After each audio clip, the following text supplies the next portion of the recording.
Businesses thrive by knowing customer insights because today's insights are tomorrow's facts. At iResearch, we live and breathe insights. And despite searching high and low, we were unable to find a customer insights podcast that answers one of the most important questions in business. Why do customers do what they do? So we launched one. Hi, I'm your host, Darshan Mehta. Today I'm speaking with Robert Spector, who has been involved in customer service since the age of 13, when he started working at his family butcher shop, Spector's Meat Market in New Jersey. Robert has been a speaker on the Nordstrom Way to customer service for over 25 years. He is a best-selling author and journalist for over 50 years. He has written 27 books, most notably The Nordstrom Way, Amazon, Get Big Fast, The Mom and Pop Store, and he's going to tell us about his upcoming book as well. Welcome, Robert. How are you? Okay. Thank you, Darshan. Happy to be here. So I want to hear about your journey as to, starting out as a 13-year-old, and then how did you make the path to the connection with Nordstrom? And tell us about some of the pivotal moments and epiphanies you've had along the way. Okay, well, I started out, as you mentioned, at the age of 13, working in my family butcher shop. It was a typical immigrant family business started by my grandfather, my father, my uncle, and numerous cousins. And we had a couple of outside employees as well. But, for anyone who grew up in a immigrant mom and pop business, it's labor intensive. And it's a good way for relatives to get a job if English is not their first language. My father was from Ukraine, very timely these days, and most of his customers were Eastern European immigrants like himself. And he would carry ethnic specialty foods, but he could also sell his wares in Ukrainian and Russian and various Slavic languages. And I observed him doing it. I was not a big fan of working in the market. It was outside. It was cold in New Jersey in the winter and hot in the summer. And Saturday was our big day, and I wanted to be playing with my friends. So fast forward, I eventually became a journalist, and we can get into that later, obviously. But I wrote for trade newspapers and wrote a lot about retail. And then I had an opportunity to write a book on Nordstrom, which turned out to be The Nordstrom Way, and it completely changed my life. But I became a speaker, and while I was speaking to audiences, I started to reflect back on the kind of customer service that my father gave. And these were all lessons I learned when I didn't think I had been paying attention. And it was, having the right product at the right time, being an honest person, giving good value, and give the customers what they want. Because we had customers from various ethnic groups, we would carry their delicacies, whether it was head cheese or brains or whatever. And my father was able to have a very successful business out of this and retire at age 65 and never look back. So when I would be speaking to companies like Pfizer or Dell or Charles Schwab, I would tell some stories about my father. And I would say, surely if this immigrant with an education could figure out customer service, surely all the brilliant PhDs and MBAs in this audience could figure it out too. And people would come up to me afterward and say, I love those stories about your father, because they weren't corporate BS. They were a farmer's market in New Jersey. This was ground zero of learning about customer service. So that was really my first exposure to this whole customer service thing. And how did you end up connecting with Nordstrom, and how has that relationship changed and evolved over the years? Yeah, well, I had been a trade journalist for Women's Wear Daily and other newspapers owned by what was then Fairchild Publications. So I had worked for them in New York earlier in my career. And when I came to Seattle, I was the correspondent for all of these papers. So I wrote a lot about retail.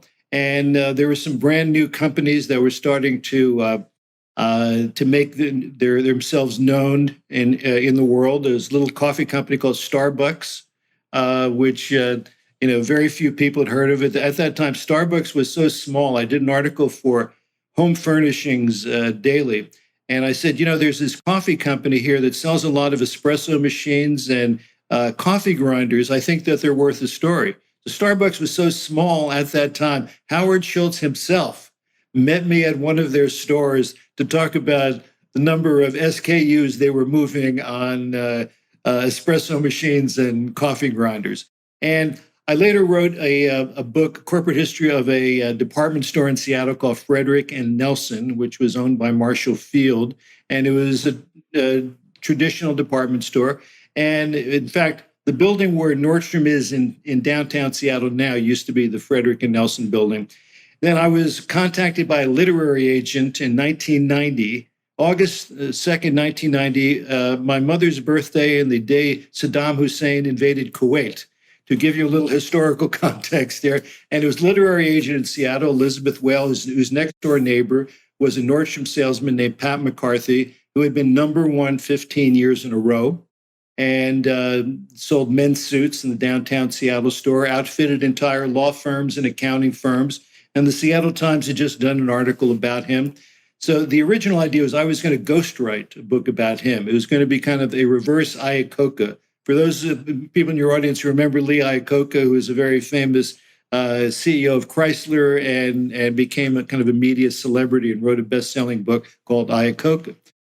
So our book was going to be from the sales floor up, not from the boardroom down. And I got together with Pat, wrote an extensive proposal, 10,000 words. We shopped it around to publishers. They were more interested in Nordstrom corporately than they were in this particular employee. So it went through a metamorphosis where it became my book. I was able to get the Nordstrom family, then the third generation, to cooperate with me. And 5 years after that phone call, 5 years, that book came out. And it became a bestseller and changed my life. Wow. That's quite a story. And I think you've deepened your relationships further with the family and the company since then, right? Yeah. Well, at that time, now, for those people who are not completely familiar with Nordstrom, they're 121 years old. They've been a publicly traded company since 1971. So over 50 years as a publicly traded company, but there are still Nordstroms running Nordstrom, currently the second generation. There were three brothers running it. Unfortunately, one passed away a couple of years ago. And they're both on the board. And the fact that there are still Nordstroms running Nordstrom is the single biggest competitive advantage that they have. Now, the fellows who run it now, Eric and Pete Nordstrom, like their brothers, like their father and grandfather and uncles and cousins, all started out like when they were 12 years old, breaking down shoe boxes and working for the company, third assistant children's shoe buyer. And they were not crown princes. It isn't like, you got your MBA, there's your corner office. That would be completely un-Nordstrom. You've got to work for it. You got to earn it. And over the years, as you said, I've developed very fortunate, a close relationship with the company and the family. Bruce Nordstrom, who's the father of the two fellows running the company now, I helped him with his memoir a few years ago. We recently did an update. I count myself very fortunate to have the trust of the Nordstrom family. What's amazing is not only has the company survived for 120 years, but they've been able to pass on this way of business through generations, which is not an easy task to do. How have they accomplished that? Well, yeah, not only is it not easy, it's almost impossible. The fact that, as I alluded to, everyone starts out on the floor. Now, there are a lot of Nordstroms. There are many, many Nordstroms who are not involved with the company, but everybody had the opportunity. Shoes have always been a big thing with Nordstrom because they were strictly a shoe store for their first 65 years of their existence. The shoehorn, go out on the floor, sell shoes. Let's see how you can do. And if you like it, fine. If you don't like it, that's okay too. And so the ones who like it really understand the culture. and they know that they are the keepers of the culture. And as one of the guys in the fourth generation, Pete, one of the two guys who are running it now, it says, we don't want to screw this thing up. So there's this enormous family pride. Their name is on the front door. It's on the front of the building. So there is that desire to make sure that this is a sustainable organization. It has been. The fellows now running it are in their late 50s. There's one Nordstrom in the fifth generation who is working for the company. But there are there is an executive team of non-Nordstroms, but people who have worked there 20, 30 years who carry that culture with them. And anytime I hear rumblings that maybe Nordstrom will be bought out, there was a rumor a couple of years ago, maybe Amazon would buy them. And I've always said, if somebody bought Nordstrom, they'd be buying the assets, the physical assets. They'd be buying the real estate. They'd be buying the merchandise, but they wouldn't be buying Nordstrom. Nordstrom would be over if an outside company bought them, because they wouldn't understand the culture. And you look at your expenses for companies that still have a lot of brick and mortar stores. What's your biggest expense? It's labor. Well, I know how to get profitable. We've got 10 people in that department. Now we have 7 people in that department. Whoa, aren't I a genius? I just saved you all that money. But again, the culture uber alles. It is the culture. They'll be the first to tell you they're not selling anything that you can't get somewhere else.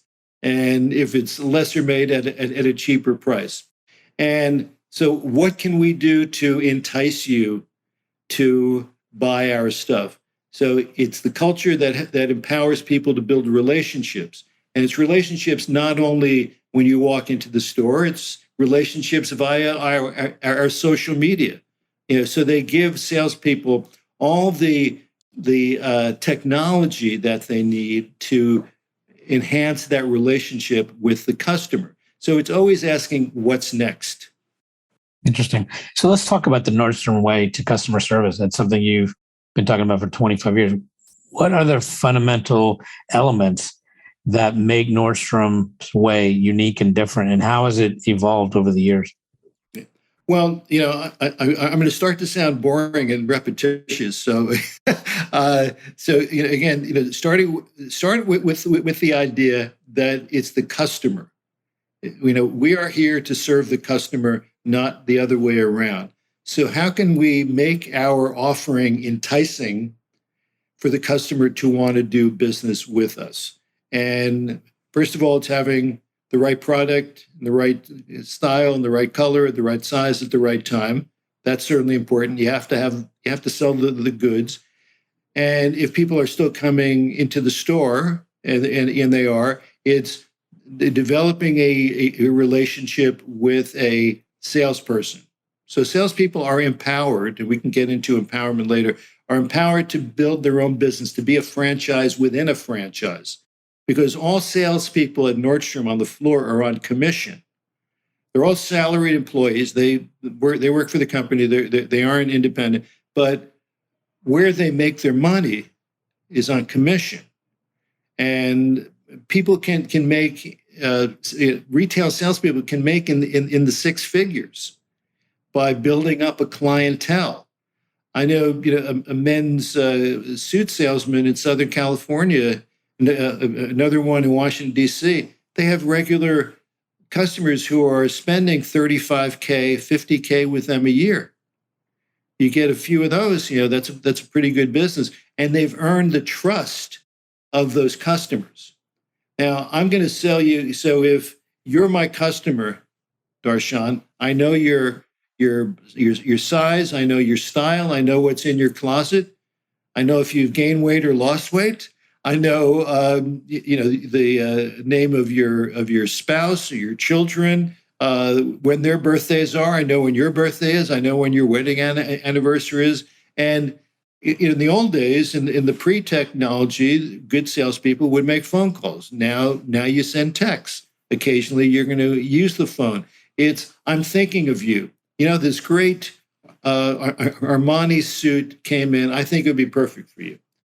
And and today I'll send you a picture of it, and you'll say yes or no. And if you say yes, I already have your credit card information. Do you want me to send that to you? You're going to come in to have it altered. What's a good day to do that? It's like any other sales thing. We keep the thing moving. You made a decision. When can we tie this all up? And then once you've come in, the suit's been altered. Do you want me to send it to your home? You want me to send it to your office? You want me to send it to the closest Nordstrom nearest you? Your choice. I'm going to make it as easy as possible for you to buy this and to be happy about it. It's just making it easy for the customer to buy stuff. But going back to empowerment, it almost seems, are they basically hiring people or training people to be their own entrepreneurs? I mean, it sounds, really interesting. How do they instill this? Is it the recruiting process or the training process or both? Well, it is both, but part of it, it has to start with the recruiting process, explaining how the system is set up and explaining that you are only limited by your own ambition. So if you want to, be above average, you can be above average. If you want to be great, you can be great. We will give you all the tools that you need. We'll give you the best merchandise we have. We'll give you the best social media. We will follow up with anything you need. Go.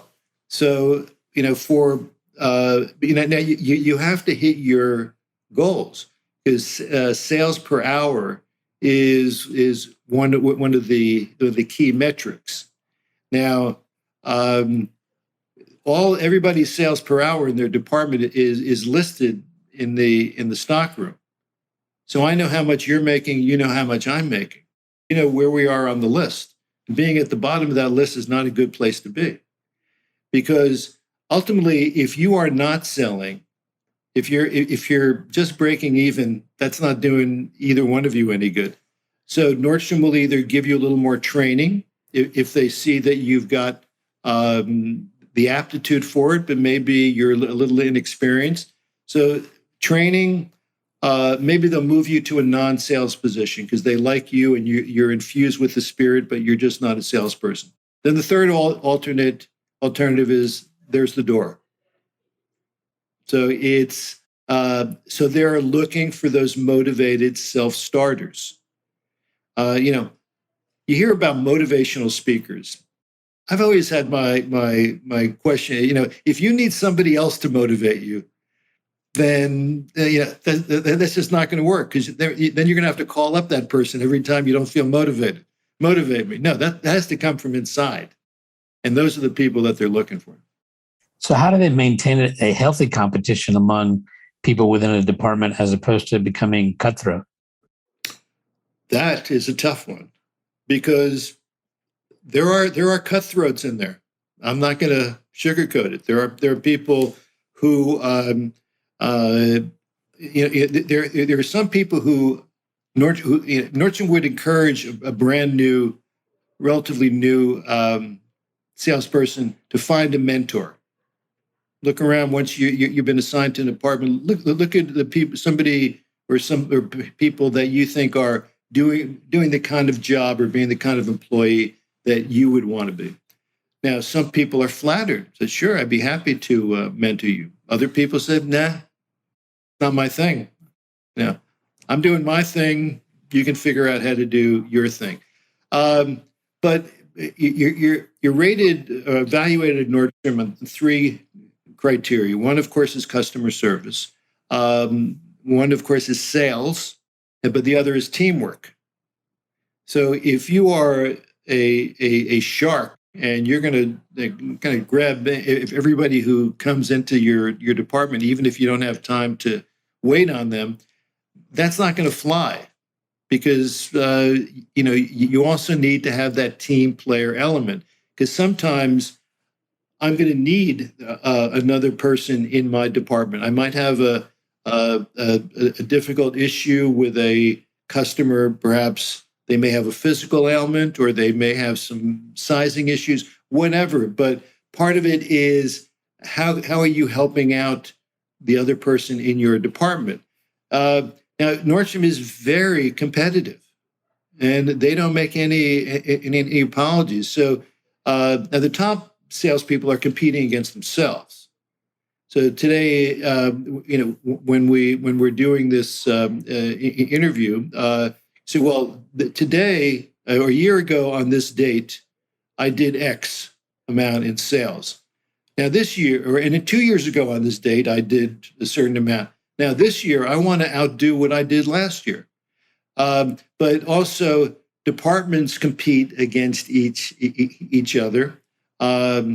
Stores compete against Nordstrom stores compete against each other, and then of course they compete against the external competition as well. But it's will there be times when people have gone over the line and are cutthroat?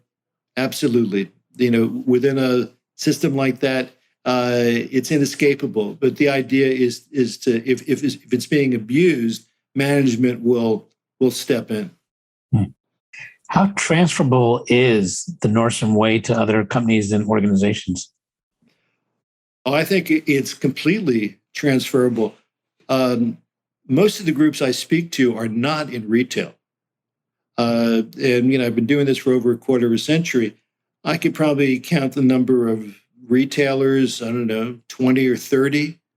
But I speak to a lot of people in financial services, in healthcare, in pharmaceuticals, almost any business you can imagine, language translation, wine,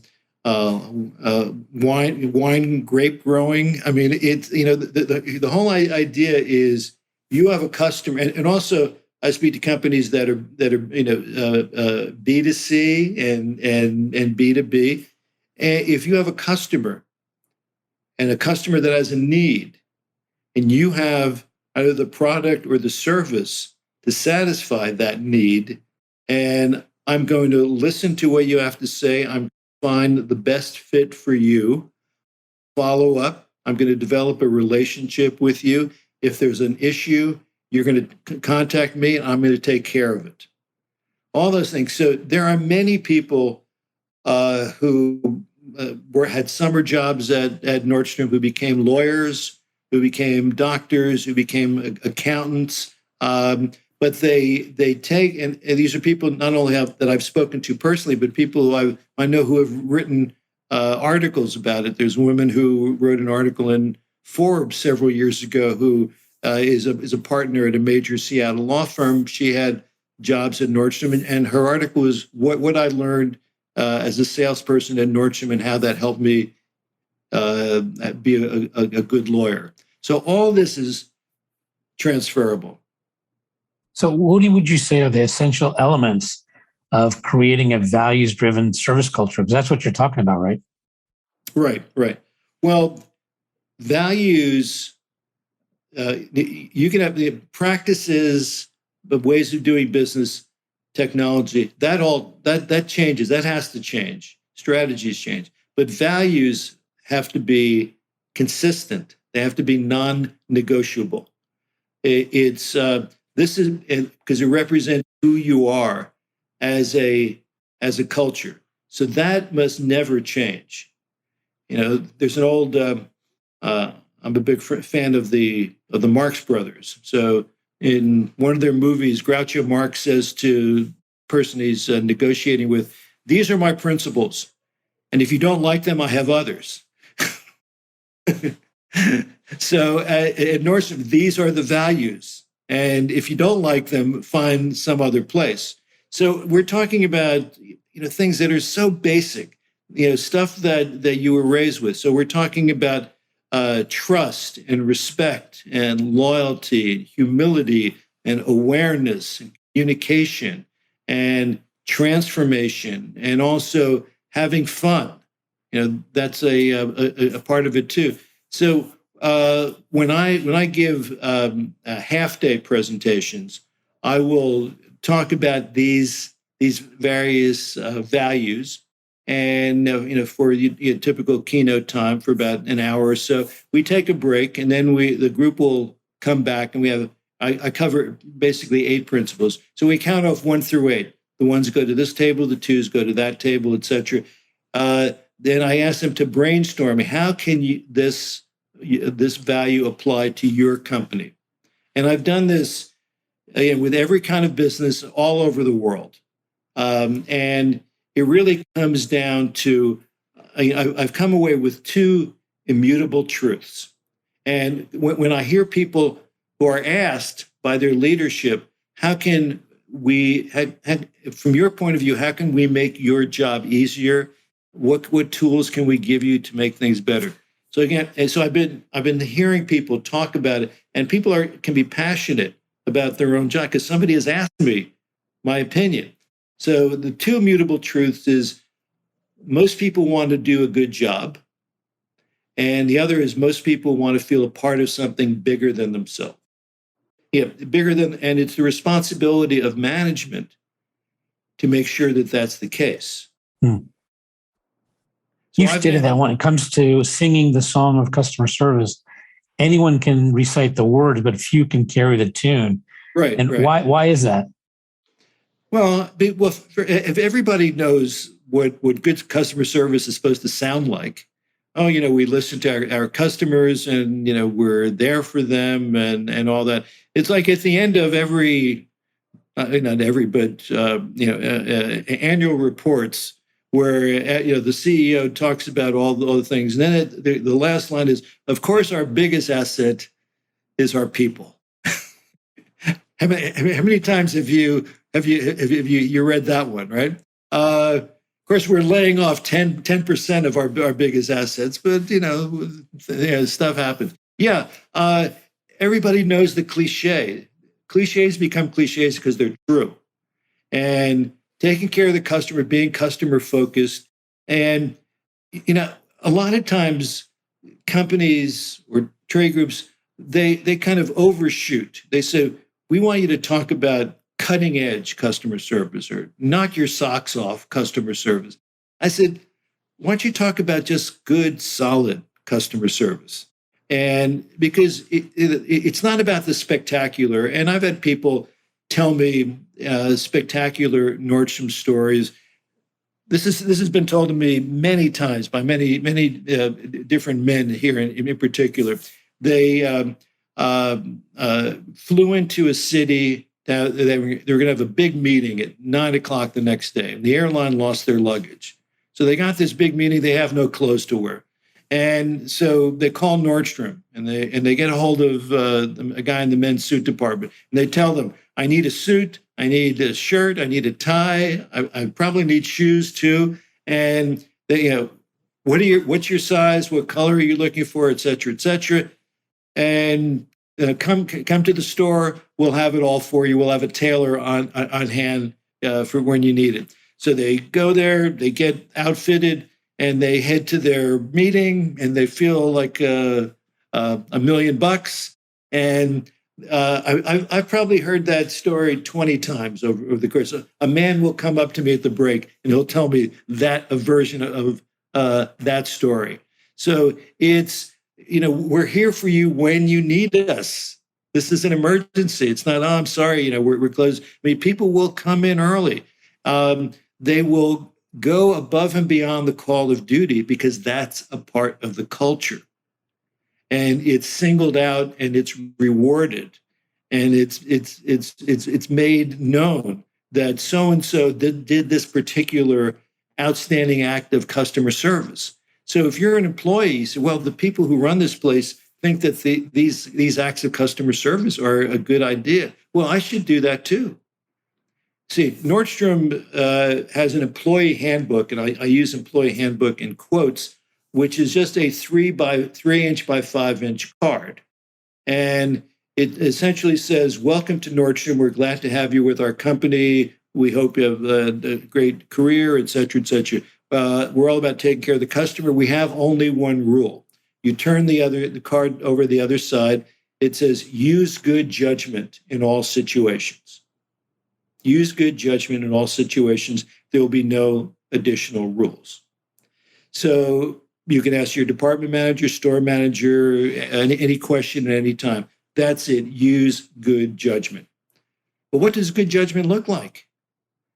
And so you tell stories of employees taking care of customers, going above and beyond. It's not like, giving them free merchandise, giving them the store. You're taking care of them in their time of need. Now, anybody who's listening to this podcast, if you said to your client, "How can I make your life easier?" Well, that's a great opening line. I could think of several ways you could make my life easier. So not only are they going to tell you, then it's up to you to follow those steps to make their life easier. So all these outstanding salespeople, they get other clients because they have other satisfied clients. It's like, as I said, I speak to a lot of people in real estate. Real estate is a referral business. You might not sell a house to the same person, or maybe 10 years down the road, but you're going to need their relatives and their friends and everything. Contact so and so. He sold my house and it was a great price, and he took care of everything. It's just taking care of the customer. So why should they go to work to do business with anybody else? Yeah. What you're saying sounds absolute common sense, and, everyone should be doing it. But why do you think so many people still don't do this? I mean, not in just retail, but in many industries. Well, as someone once said, common sense is not that common. So, to me, what happens, and needless to say, I've given this a lot of thought over the years because, as a professional speaker and author, and I'm in front of crowds of very smart professional people. I'm telling them stuff that they already know, but they need to hear it from somebody else. And part of it is that management does not make that a priority. They may say that it's a priority, but when it comes down to the reality of the business, it isn't a priority. Therefore, if I'm lower down the totem pole, if management doesn't think it's a priority, then I don't think it's a priority. And if you're a publicly traded company, you certainly have a little bit, or in some cases a lot more pressure, because you have shareholders and you have to keep that value and increase that value. So quite often it's very short term. So what can we do today or the next few days so this quarter looks good? And the fact that, as I said, Nordstrom has been is a publicly traded company, has been for over 50 years. There are still Nordstroms on the board, and the Nordstrom family has a considerable amount of stock. I'm not saying that they have a leeway. I mean, they still have to deliver because they are a publicly traded company. They do have an outside chairman, but they do take a long-term view. So they've been so we really haven't talked much about the internet. So Nordstrom, the Nordstrom store headquarters is less than a kilometer from the Amazon headquarters. So Amazon debuted its website in 1995. Nordstrom had its website in 1998. And unlike many other retailers back then in those early days of the internet, a lot of big retailers made their online business a completely separate entity. So Barnes & Noble, the big, or used to be a big bookstore chain in the U.S., so they had their Barnes & Noble brick and mortar stores, and then they had a site called bn.com. Now, if I ordered a book on bn.com and I wanted to return it to a Barnes & Noble store, I couldn't do it. Completely different. Everything was different. Same thing with Walmart. Walmart, located in Arkansas, in the southwest part of the U.S., had their internet operation on the East Coast in California, a couple thousand miles away. But Nordstrom always integrated its business, its online business, with its brick and mortar business. And they've been doing it more and more and more. So salespeople today have a view of all inventory, wherever it is in the country, whether it's from Nordstrom.com or the stores. And it's so they've always embraced the technology. Even though they're a legacy retailer, they know that if we aren't adapting to the reality, we're not going to be around. So today, online, or rather brick and mortar sales, for those people who are familiar with Nordstrom, whether they've been to stores in downtown Chicago or San Francisco or New York, but those people who go to shopping centers where Nordstrom is an anchor, so they call those the full line stores. Those stores account for only a third of their business, only a third of their sales. Online is over 50%, 50. And of course, COVID accelerated that, but that's where it was going anyway. And Nordstrom says that they're channel agnostic, that there's not a brick and mortar customer, there's not an online customer, there's just a customer. And most people these days sometimes shop online, sometimes go into the store. So why should you treat them any differently? A customer is a customer is a customer. And so they're always looking to see, now the technology is only valid if it improves the customer experience. It's not technology for technology's sake. It's not, the bright, shiny new object. How does this make life easier for the customer? How does it save them time? How does it make it more convenient? And ultimately, how does that help us sell more stuff? Mm-hmm. So tell me about the new book you're working on. Okay, well, my new book, and I don't have a date on it yet. I'm working on it right now. It's going to be called The 120-Year-Old Startup, the Nordstrom Way to Change, Challenges, and Customer Service. So it looks at a brief history. It's going to be much shorter than my previous books, and it's built around the structure is built around the acronym of FACTS, FACTS. So F is flexibility, A is for agility, C is communication, T is transformation, S is social responsibility. So in this COVID era, they've had to be flexible and agile. They've had to communicate not only with employees, but certainly with customers. The end result is transformation, and it's all but covered now with the idea of social responsibility. And that covers a wide range of subjects, the environment to LGBTQ issues and everything in between. And they're making the commitment in all of these areas. And today, young people are looking for companies that share their feelings about the environment, about social issues, how they're treated, opportunities for advancement. So social responsibility kind of ties all this together to create a culture of people who are moving in the same direction for the particular company. Is there an area of the Nordstrom Way that you're still looking to do a deeper dive? And what area is that and why? I think if I did a deeper dive on Nordstrom Way, I would hit my head on the bottom of the ocean floor. I made a pretty deep dive here, but so this book, The 120-Year-Old Startup, is really going to be my valedictory of everything that I've learned and thought about. I've interviewed three members of three of the four generations of Nordstrom.